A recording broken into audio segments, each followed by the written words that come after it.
చోటు చేసుకుందో రాప్తాడ్ నియోజకవర్గంలో ఇది సభ్య సమాజం తలదించుకునేటువంటి చర్యగా జిల్లా అంతా ముక్తకంఠంతో దీన్ని ఖండిస్తున్నారు. ఒక తెలుగుదేశం పార్టీ మహిళా ఎమ్మెల్యే గ్రామానికి అతి సమీపంలో ఉన్నటువంటి ఒక గ్రామంలో సంపూర్ణంగా అది 40 సంవత్సరాలుగా వారికి రిగ్గింగ్ గ్రామము, ఏకపక్షంగా వారి పెత్తనము చలాయించగలిగేటువంటి గ్రామము. ఆ గ్రామంలో ఆ పార్టీకి సంబంధించినటువంటి నాయకులు, వాళ్ళ కుమారులు, వాళ్ళందరూ కూడా ఒక తండ్రి లేని అనాథ బిడ్డని, దళిత బిడ్డని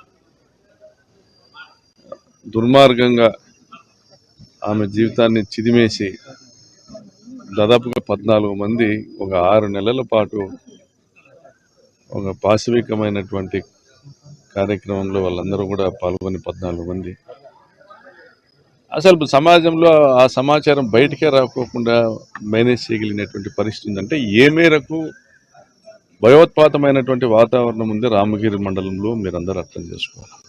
ఆ ఊరి పొలిమేర దాటి ఈ వార్తను బయటికి పోనివ్వకుండా కట్టదిట్టం చేయగలిగినటువంటి బలము, శక్తి, సామర్థ్యాలు వాళ్ళకు ఉన్నాయి.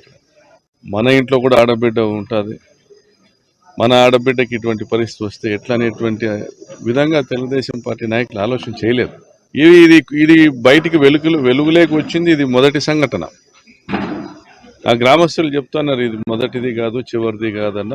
ఊరు దాటి వచ్చి ఎవరు కంప్లైంట్ కూడా చేయలేనటువంటి భయానకమైన పరిస్థితి. మాకు ఇక్కడ రక్షణ లేదు అని చెప్తా ఉన్నారు ఆ గ్రామంలో ఉన్న దళితులు.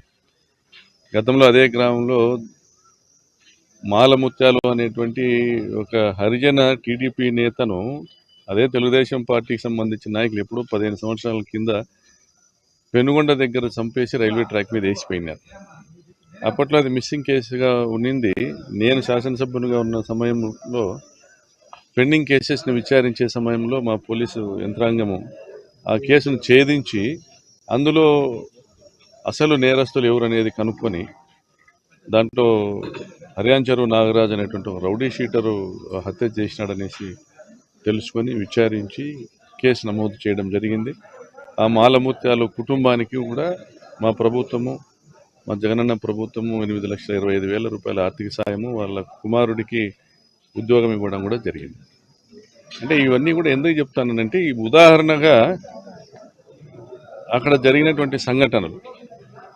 స్థానిక సర్పంచ్గా ఉన్నటువంటి రాజేష్ బంధు అతని నాగరాజ్ అనే అతన్ని చంపి బోర్బావిలో వేసేసి ముక్కలుగా నరికి బోర్బావిలో వేసినటువంటి కేసులో కూడా ఇదే నాగరాజు ముద్దాయిలు. ఇతను దాదాపుగా ఒక 6-7 హత్యాయత్నం కేసుల్లో ముద్దాయి. ఈరోజు అతను ఈ అమ్మాయి కానీ ఈ అమ్మాయి తల్లి కానీ ఈ విషయాన్ని బయటికి సమాజం దృష్టికి తీసుకొని పోకుండా కొన్ని రోజుల పాటు వీళ్ళను ఆ కొండల్లోని గుహల్లో బంధించి వెలుగులేక రాకోకుండా ఆ అమ్మాయిని అవసరమనుకుంటే తప్పనిసరి పరిస్థితి అనుకుంటే హత్య చేసేటువంటి ఆలోచనలో కూడా చేశారు. రాప్తాడు నియోజకవర్గంలో చూస్తే గత 3 నెలల్లో 3 హత్యలు, రాప్తాడులో జంట హత్యలు, పాపిరెడ్డిపల్లిలో లింగమయ్య గారి హత్య. మరి అనేక దాడులు, అక్రమ కేసులు, దుర్మార్గపు రాక్షస క్రీడను అక్కడ ఒక రెడ్ బుక్ రాజ్యాంగం ఏర్పాటు చేసుకుని వీళ్ళు చేస్తున్నారు. పరిటాల కుటుంబం చెప్పిందే అక్కడ వేదము, వాళ్ళు చేసేదే శాసనము. ఇంత దుర్మార్గంగా వీళ్ళ వ్యవహారం ఉన్నటువంటి పరిస్థితుల్లో ఎవరు బయటికి వచ్చి కంప్లైంట్ చేసే పరిస్థితులు కూడా లేవు. అసలు పోలీస్ వ్యవస్థే లేదు అక్కడ. వాళ్ళ కనుసైగల్లో కూనీలు జరుగుతాయి. కూనీలు కాబడినటువంటి కుటుంబ సభ్యులు కూడా వాళ్ళ కిందికి దూరుకోవాల్సిందే.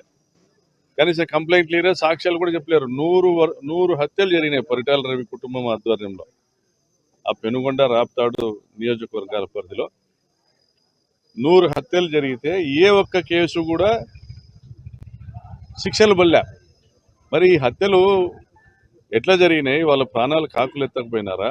పోనీ హత్యలు కాబడిన కుటుంబాలు ఏమన్నా తిరగబడినటువంటి పరిస్థితి ఉందా? కోర్టులకు పోయి సాక్ష్యాలు చెప్పినటువంటి పరిస్థితి ఉందా? వాళ్ళు బతికి ఆ ప్రాంతంలో బట్ట కట్టినటువంటి పరిస్థితి ఉందా?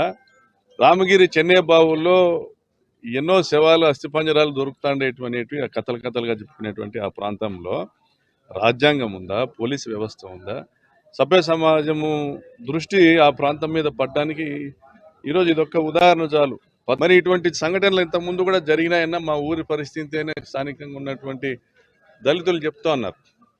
ఇవన్నీ కూడా సమాజంలో మళ్ళీ కూడా రిపీట్ కాకూడదు.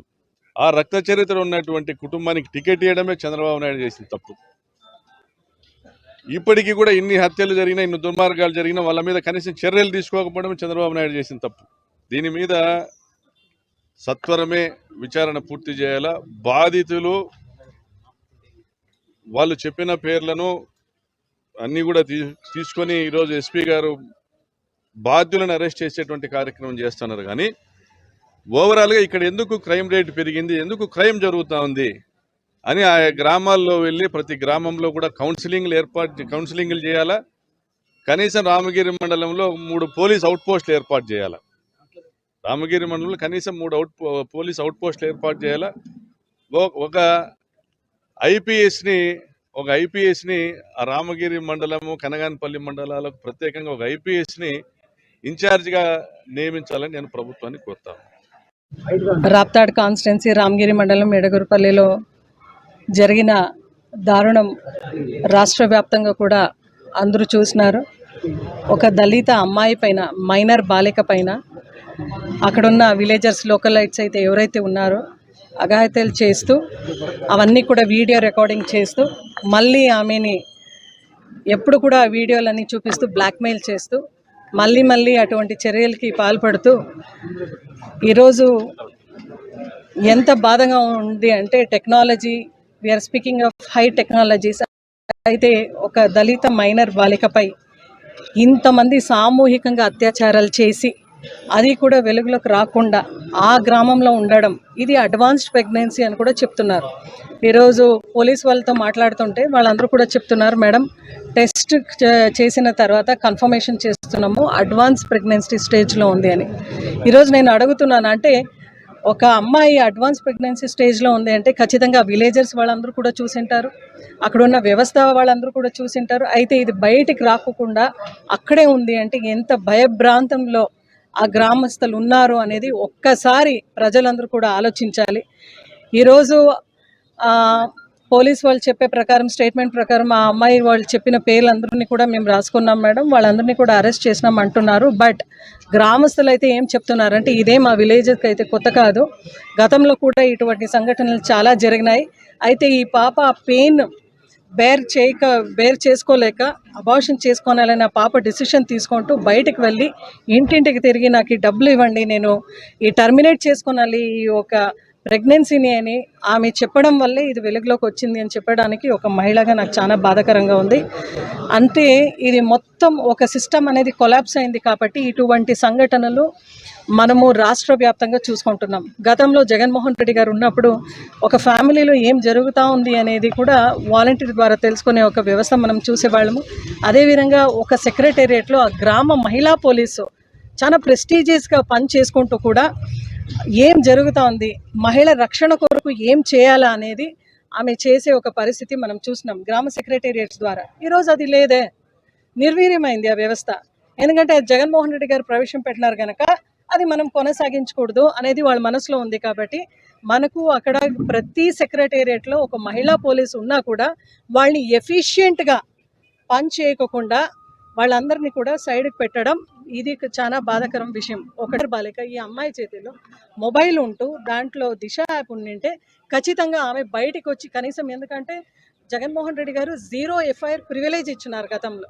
సో ఒక్క ఫోన్ కాల్తో కనీసం, ఎందుకంటే బయటకు వచ్చి ఏ రోజు ఇంత దారుణంగా నాకు రక్షణ ఇవ్వండి, ఇన్సెక్యూరిటీతో పాటు ఈ టర్మినేట్ చేసుకున్నాలి ఈ ప్రెగ్నెన్సీ, నాకు ఇట్లా సామూహికంగా అఘాయిత్యాలు జరిగింది, అత్యాచారాలు జరిగింది అని ఏ ఒక్క ఆడ మనిషి కూడా 4 మొబైల్తో పోలీస్ స్టేషన్లో పోయి చెప్పేదానికి ధైర్యం ఉండదు, ఈ సమాజం ఒప్పుకోదు కూడా.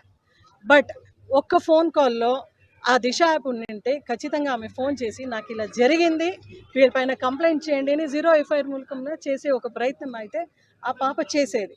మైనర్ బాలికను అయితే మీ కస్టడీకి తీసుకున్నారు. అయితే మేమేం చెప్తున్నామంటే, దయచేసి ఆ పాప లైఫ్కు చాలా థ్రెట్ ఉంటుంది. ఎందుకంటే హైలీ పొలిటికల్ ప్రెషర్, ఇక్కడ 15 మెంబర్స్ 14 మెంబర్స్ ఆ అమ్మాయి తనతోనే పేరు చెప్పింది, ఇంకా చాలామంది బయటికి వచ్చే వాళ్ళు ఉన్నారు అని ఎస్పీతో మాట్లాడిన తర్వాత ఆమె చెప్పింది. కాబట్టి దయచేసి హై థ్రెట్ ఉంటుంది, మళ్ళీ పొలిటికల్ ప్రెషర్ ఎక్కువ ఉంటుంది. మావాడులే ఇడిచిపెట్టండి, వాళ్ళ పరువు ఈ పరువు ఆ పార్టీ ఈ పార్టీ అనేది కాకుండా ఎవరైతే ఇటువంటి చర్యలకు పాల్పడినారో కఠినంగా వాళ్ళని శిక్షించాలి అని నేను నిజంగా ఈరోజు వైఎస్ఆర్సీపీ పార్టీ లీడర్స్ క్యాడర్ అందరూ కూడా ఈరోజు కూటమి ప్రభుత్వాన్ని మేము కోరుకుంటాను. ఎందుకు ఇంకా హోమ్ మినిస్టర్ అనిత గారు అయితే దళిత మహిళ, ఇంతవరకు ఒక దళిత మైనర్ అమ్మాయి పైన ఇటువంటి సంఘటన జరిగినా కూడా ఇంతవరకు ఆమె ఎక్కడ కూడా ఒక్క స్టేట్మెంట్ ఇవ్వలేదు.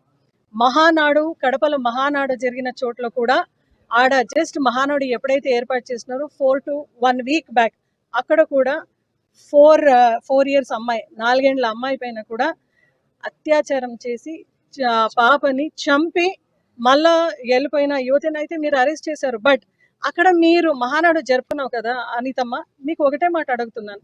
అదేవిధంగా కడప ఇన్ఛార్జ్ సవితమ్మ ఉంది కదా, వీళ్ళిద్దరూ మహిళలే కదా, మినిస్టర్సే కదా, కనీసం ఆ ఇంటికి వెళ్ళి మీరు పరామర్శించారా? ఉన్న సాకే తన్మయి అని ఒక అమ్మాయి, ఇంటర్మీడియట్ అమ్మాయి, ఆమె మిస్సింగ్ అని వాళ్ళ పేరెంట్స్ కంప్లైంట్ ఇచ్చి దాదాపు 5 days అయింది. వాళ్ళు డైలీ వెళ్తున్నారంట, పేరెంట్స్ వెళ్ళి పలానా వాళ్ళపైన నాకు అనుమానం ఉంది సార్, దయచేసి మా అమ్మాయి ఎక్కడికి వెళ్ళింది ఏమి చూడండి అంటే, చూస్తాం ఉండండి అమ్మా, ఇంకా మేము ఫోన్ కాల్స్ ట్రేస్ చేయలేదు, మేము ఇంకా అది చూస్తున్నాం ఇది చూస్తాను అని వాళ్ళు డిలే చేసినారు. కాబట్టి ఈరోజు ఆ అమ్మాయి తల్లిపైన బీర్ బాటిల్ తీసుకొని కొట్టి మళ్ళా అమ్మాయిని చంపే కార్యక్రమం జరిగింది. ఏది చేసినా కూడా ఒక 2 రోజు అపోజిషన్ వాళ్ళు మాట్లాడతారు, మన రాజ్యం మందే అని మీరు అనుకుంటున్నారు. ఇంకా సనాతన ధర్మం గురించి ఎక్కువగా మాట్లాడుతూ మహిళల గురించి మాట్లాడే పవన్ కళ్యాణ్ గారు ఎప్పుడైనా ఇటువంటి ఒక పరిస్థితులు కనపడితే అత్యాచారాలు కానీ అఘాయిత్యాలు కానీ అసలు ఆయన మాట్లాడే పరిస్థితిలో ఉండడు. ఇంకా బీజేపీ వాళ్ళు ఇది మాకు సంబంధం లేనట్లు ఉంటారు. దీనిపైన యాక్షన్స్ లేదు, కనీసం హోంమంత్రి గారు ఒక స్టేట్మెంట్ లేదు, దీనిపైన చంద్రబాబు నాయుడు గారు ఎక్కడ కూడా ఎటువంటి ఒక చర్యలు తీసుకోలేదు. మహిళల ప్రాణరక్షణ, మానరక్షణ, ధనరక్షణకు ఎక్కడ విలువ లేని ఈ ఒక వ్యవస్థలో నిజంగా ఈ ప్రభుత్వం మనకు అవసరమా అనే క్వశ్చన్ను వైఎస్ఆర్సీపీ పార్టీ తరఫున, క్యాడర్ తరఫున మేమందరూ కూడా ఈరోజు ఎన్డీఏ అలయన్స్ని అడుగుతున్నాం. ఖచ్చితంగా వాళ్ళు దిగి రావాలి, దీనికి స్పందించాలి. ఇంకా ఎక్కడ కూడా మీరు జాగ్రత్తలు తీసుకొని ఇంకా నెక్స్ట్ కమింగ్ డేస్లో దీన్ని పరిపూర్ణంగా మీరు దీనికి ఫుల్ స్టాప్ పెట్టే విధంగా మీ యంత్రాంగం ఇప్పుడైనా, పోలీస్ యంత్రాంగం ఇప్పటికైనా మీరు మేల్కొని పని చేయాలి అని హోమ్ మినిస్టర్ గారికి గట్టిగా అయితే మేము హెచ్చరిస్తున్నాం.